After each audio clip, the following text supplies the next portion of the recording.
One of many things that blew my mind the first time I competed at Blackpool was how many competitors smoked cigarettes.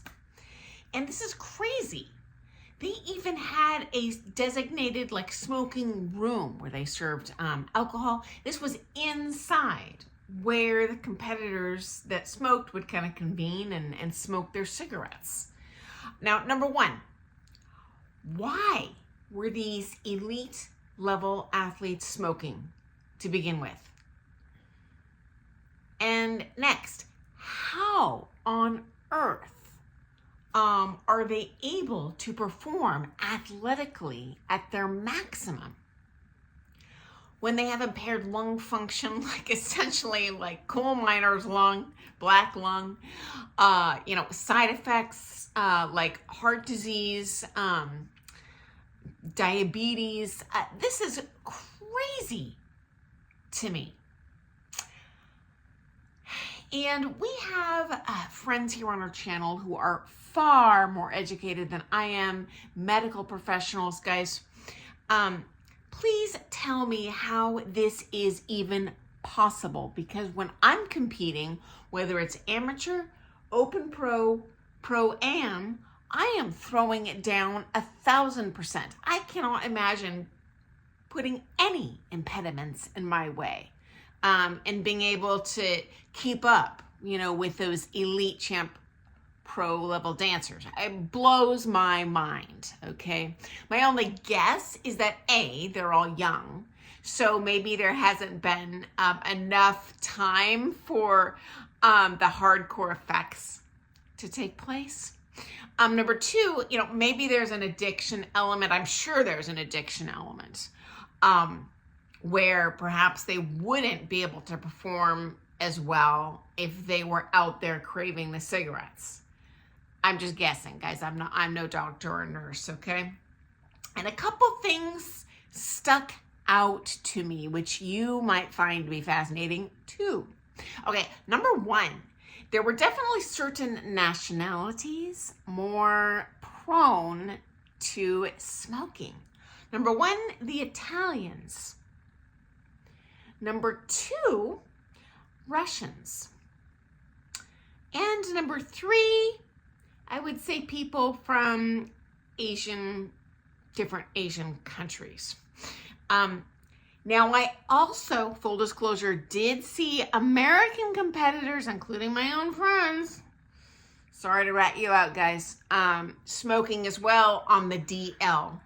But the Americans tend to do it kind of secretly with their friends, in private, in their, wherever around town. Certainly not at the comp, not where our coaches could see.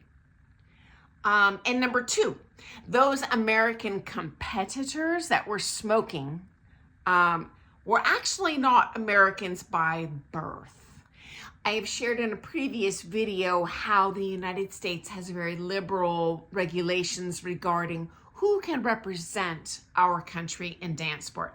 I have no problem with that. That's, in my opinion, a huge part of how we dominate, world dance sport. Not because Americans are genetically different. It's because all the top people want to come here, because the dancers here, the pro dancers, make just insane amounts of money. They can charge a lot of money.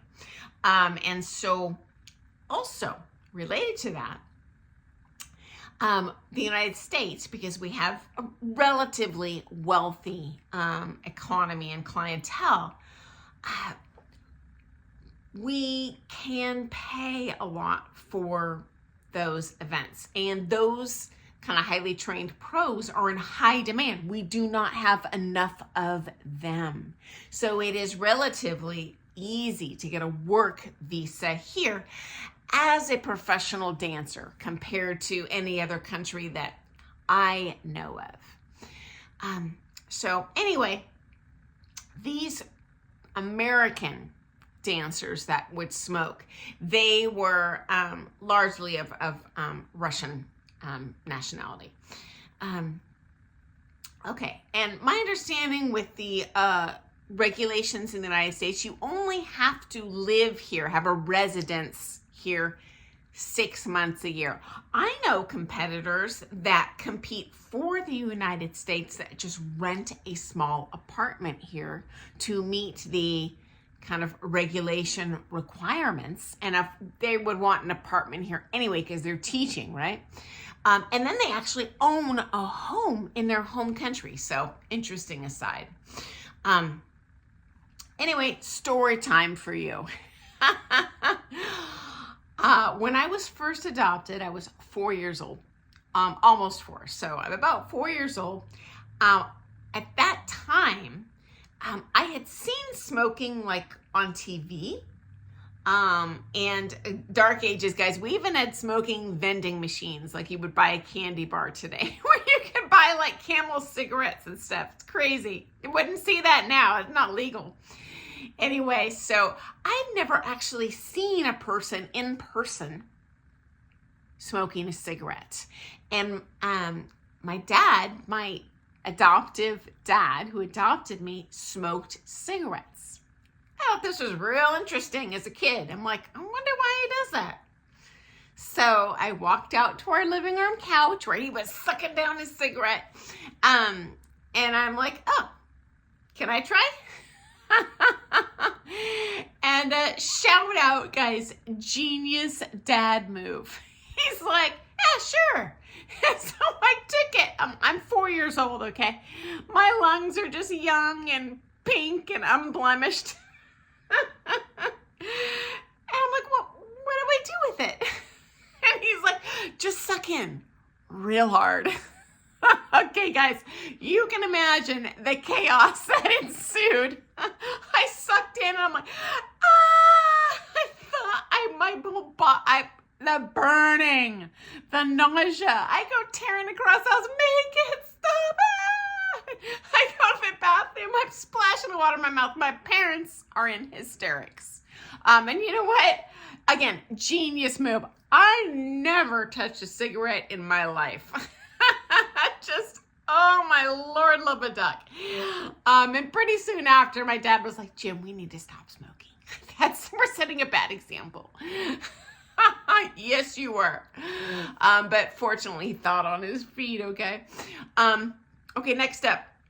Secondly, I was really taken aback that a very famous, elegant dance venue, competition venue, would have a designated like smoking area inside.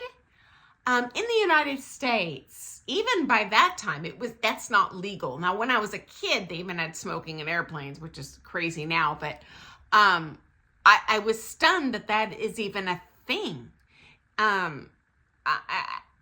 Guys, for our international friends here, hey, give me a shout out in the comments. Now, if you were at Blackpool this year, let me know. Maybe this is no longer a thing in the Winter Gardens. Because this was, my first Blackpool, I was like, huh? And I never actually went in the room. Maybe the room doesn't exist anymore. I've never smoked. But let me know, A, if that's even legal in England now or in your country. B, why do you think those certain nationalities, would be the smokers? I don't know if that's unique to their dance sport culture or perhaps statistically maybe more of their population smokes. I don't know. I don't even know if I know a smoker here. And finally, I have, at least in the United States, or at least in my little postage stamp of the world. The U.S. is a big country, but I have never personally known a social dancer that smokes, which is ironic. Like, of all the people like that, blows my mind to be smoking, it would be like championship level dancers, competing at that elite world level. But, guys, I would smell it, like even if there is a car in front of me on the road and that driver is smoking, I'm either going to fall back so I don't have to smell that, or I will get ahead of them so their smell is not blowing back at me. Forgive me if you smoke. For me, as a non-smoker, it's not a really good smell. But anyway, let me know what the sitch is in your area of the country. I'm just sharing my own experiences and what I've seen over the years. So thought you'd find that to be interesting. I look forward to seeing you first thing tomorrow morning for some more things ballroom dance. Thank you so much for joining me today, guys. Have an awesome day. Doodles!